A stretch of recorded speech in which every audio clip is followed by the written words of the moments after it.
Assalamualaikum warahmatullahi wabarakatuh. Pada kesempatan kali ini saya akan membahas tentang modus. Apa itu modus?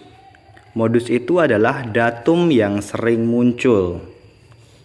Nah, dalam hal ini dulu di SMP sudah pernah belajar tentang modus data tunggal biasa. Nah, di sini akan saya ulang sedikit saja bagaimana cara menentukan modus data tunggal biasa. Nah, modus nilainya itu mungkin ada 1, ada 2, ada 3, atau mungkin bisa juga tidak ada nilai modusnya. Jadi perhatikan contoh soal berikut.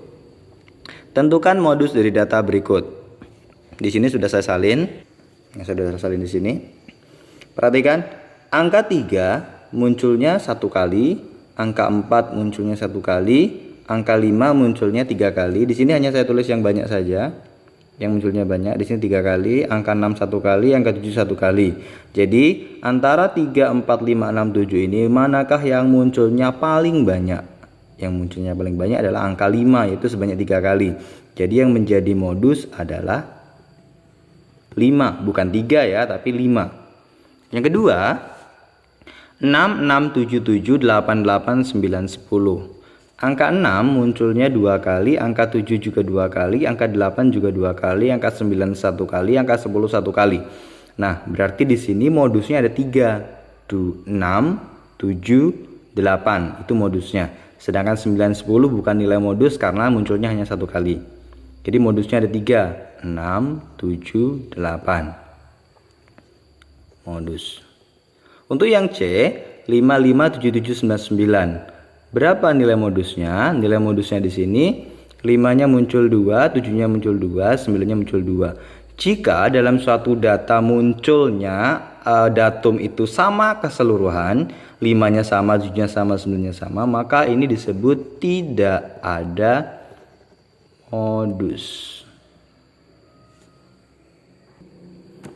Selanjutnya kita akan membahas modus data berkelompok. Nah, bagaimana cara menentukan modus data berkelompok?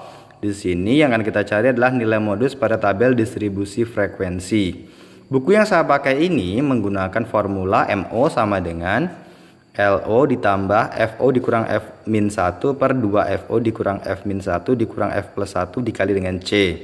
Apa itu keterangannya?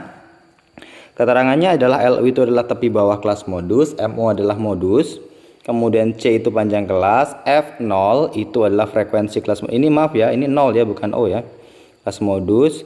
Kemudian yang ini L0, yang ini MO, beda O sama 0. F-1 itu frekuensi kelas sebelum kelas modus, F plus 1 itu frekuensi kelas sesudah kelas modus. Nah, yang akan saya kerjakan di sini caranya berbeda sama yang di sini. Jadi kalau menurut saya lebih mudah dengan cara saya. Tapi semuanya nanti kembali ke kalian lagi, lebih mudah pakai yang cara yang di buku ini atau menggunakan cara saya. Nanti hasilnya akan sama saja. Oke, perhatikan. Sudah saya salin di sebelah sini. Nilainya dari 50 sampai 54, di sini ada sampai 70 sampai 74. Ini F-nya 1, 12, 14, 74.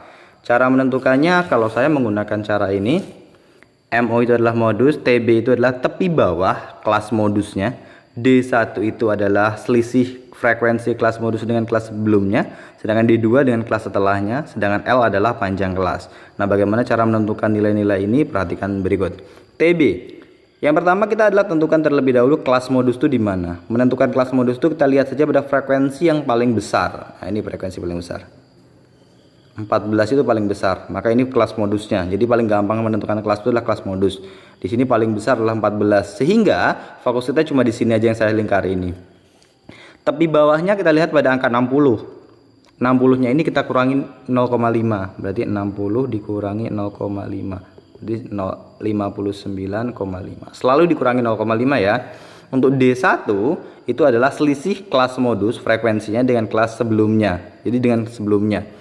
Jadi di sini 14 dikurangi 12 dapatnya adalah 2. Sedangkan D2-nya adalah dengan kelas setelahnya, 14 dikurangi 7 dapatnya adalah 7. Apa itu L? L itu lebar. Lebar kelasnya dari 60 sampai 64 itu berapa? Bisa juga dihitung manual ya. 60, 61, 62, 63, 64. Jadi dapatnya adalah 5.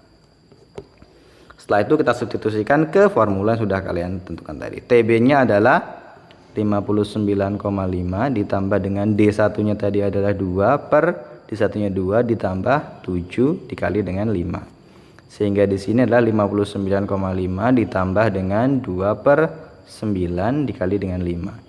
Jadi 59,5 ditambah 5 kali 2 itu 10 per 9. Sehingga 59,5 ditambah 10 dibagi 9 itu 1,111, kita ambil satu angka di belakang koma saja. Hasilnya adalah 60,6. Jadi modusnya adalah 60,6. Hasilnya sama dengan yang di sini 60,6. Tapi di sini menggunakan cara yang seperti ini. Nanti kalian mencatat yang ini boleh atau menggunakan cara saya juga boleh. Terserah kalian, yang menurut kalian lebih mudah saja. Terima kasih. Assalamualaikum warahmatullahi wabarakatuh.